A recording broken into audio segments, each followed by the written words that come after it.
Okay, welcome back to the question and answer session. So, the first question is from Kristen. Hi, Kristen. Thank you for asking. Have there been any important daily rituals for you during this time of isolation? Well, I'd have to say yes. I've been very lucky that my the lady that I joined her exercise class, and that's Andrea from Happy Place Wellness in Pascoval. And we used to go to the park, and then we weren't allowed to go to the park, so now we've been doing it via Zoom every morning at 9:30. My family walks past to go to the shower to have their breakfast. I have to put it on mute so that I don't be heard groaning and screaming. And I thought I'd be a lot fitter, actually, to tell you the truth, because I haven't been able to escape, and I've had to do the exercise class at 9:30 every morning. But yes, it has really made me have to get out of bed, because why would you get out of bed otherwise? Yes, thank you. There you go, Kristen. Any other questions? Sasha asks, as a musician, how has this time of isolation impacted you? Are you feeling creative and inspired at the moment? Hi, Sasha.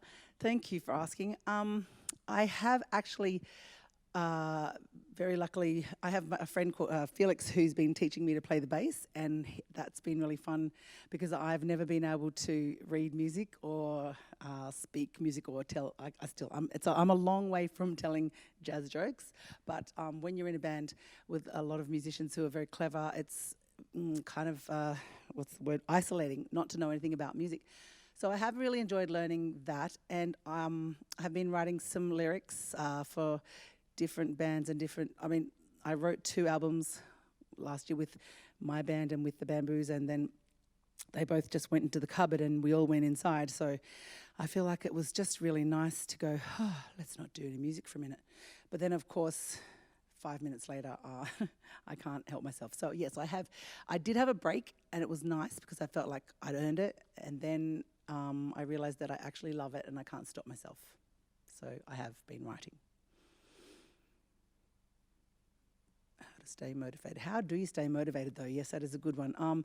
Well, I have my family who tells me what to, stop doing ridiculous OCD cleaning and to start doing music. So yeah, I try to, and I get up a bit earlier so that I do my music and my exercise, and then I have to do cooking and cleaning. But yeah, it's always hard to be motivated, no matter whether you're in isolation or not. Cheers. Paula says, your new material is sounding great. Sounds like it has maybe more of an 80s house and electro boogie influence. What made you want to explore this sound on your new record? Do you want to answer that, Waz? Okay. Well, hi, Paula. Thank you. Yes, it is definitely going down a rabbit hole that we first started to dig with Family Tree, and I was working with Lance Ferguson and Graham Pogson, and then we realised that because I'd always wanted to do that because it was the sort of music that I loved when I was, a teenager, and so for this new album, we went on tour. Woz helped me to play the Family Tree album with this rig, and then we gradually added more and more people, and then realised that we both liked the same type of music from the 80s, and Graham is actually not a professional, an expert in this field.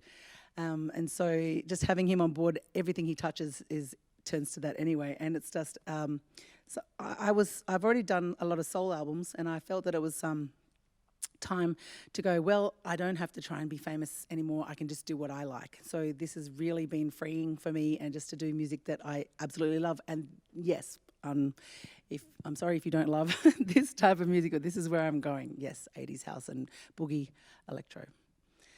Hello, Jess. Jess is saying, you have such an amazing voice, Kylie. What were your influences in developing your vocal style? Well, yeah, Jess, that's interesting. I guess I just had...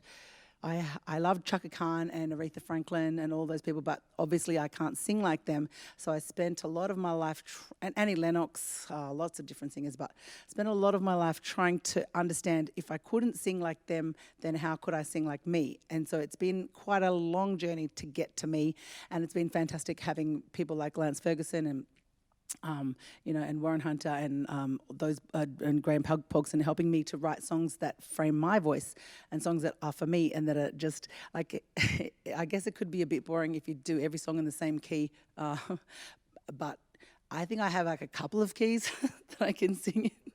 maybe 3. Yeah, so. And yeah, so basically it's been about trying to get the most out of my voice and understand that what I have is what I have, and there's no use trying to be somebody else. Nina's saying, hi Nina, what would you say have been some of the biggest lessons you've learned or challenges you have faced in your career? Well, definitely I'd say being a mother, that has been a challenge because you don't want to leave home and going on tour. I've talked to other mothers about this, and Susanna Espy, famously, we were having a chat about how we'd be so rich and famous if we just didn't have kids. But you can't give them back, and we can't help but love them. So we chose that. And so, yeah, motherhood has been a huge challenge for me. Also, probably being in Australia because we're so far away from all the people that make music happen in the world. You know, like when I finally came, like at the age of probably 35, got to go to England, and I'd never been before, and go to America and play.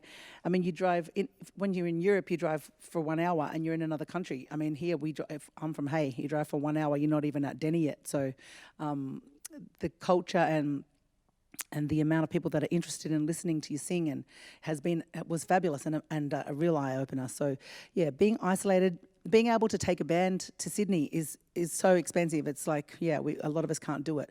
So yeah, I mean, computers have opened up the world in that I can write songs with people on the other side of the world, but there's nothing like being together in a room and playing music with your friends. That's just magic. Cheers. And the last question, thank you so much, everybody. Nick says, Kylie, you've had such an incredible career. Has there been one career highlight that stands out for you in particular? People always ask me this, and I really don't know. I mean, really just being able to go, say, to like Spain, to places that I never imagined that I'd go to, just have the funniest nights, night after night, on a 28-day tour of Europe, and just party every night and sing a gig every night.